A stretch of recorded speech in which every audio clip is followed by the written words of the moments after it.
थरिया में कापेला रोरी रे अछतबा।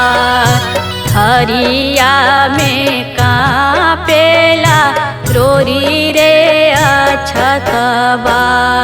धिया लेने कापेला बेटी के बाबू। धिया लेने कापेला बेटी के बाबू। कैसे के करी हैं धिया के दानवा। कैसे के करी हैं धिया के दानवा।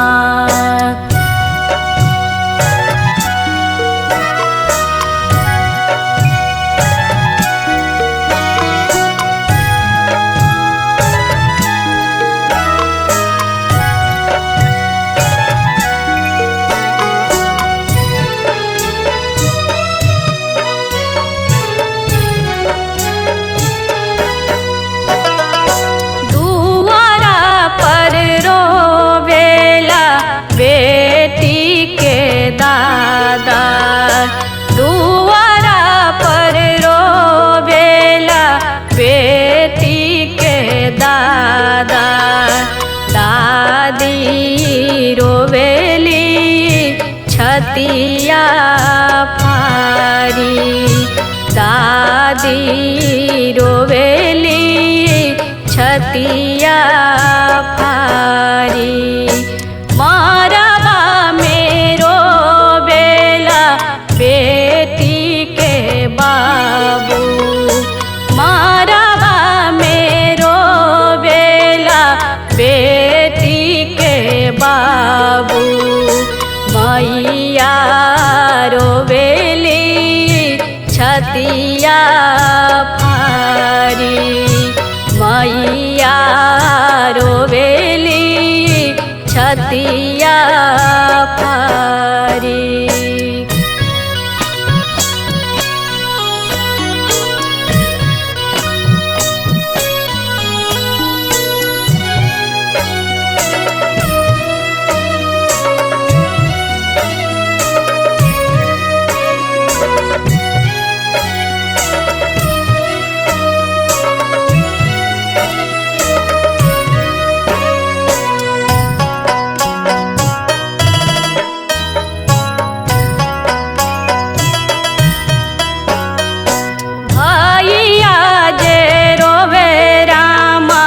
अखिया फुलाई के भैया जे रोवे रामा। अखिया फुलाई के बहिनी रोवेली अचरा थामी। बहिनी रोवेली अचरा थामी। परोसिन रोवे मारी के सखिया। टोलबा परोसिन रोवे मारी के सखिया। बेटी भैली आजू पराई। बेटी भैली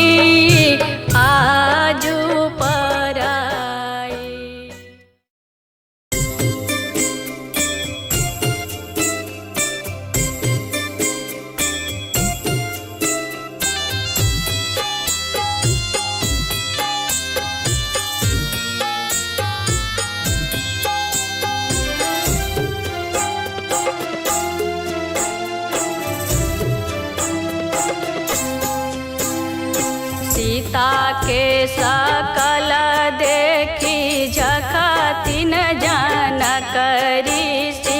झखतिन जान करीसी। अब सीता रहली कुमारी गे माई। अब सीता रहली कुमारी गे माई। अब हो वशिष्ठ मुनि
सेनुर फेरल नाही जाए गे माई। सीता के सकल देखी झखथिन जानक ऋषि, झखथिन जानक ऋषि।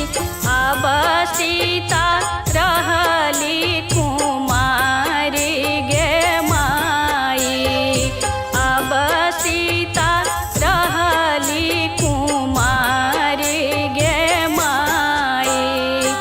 अब हो वशिष्ठ मुनि दिनमा विचारहु, सीता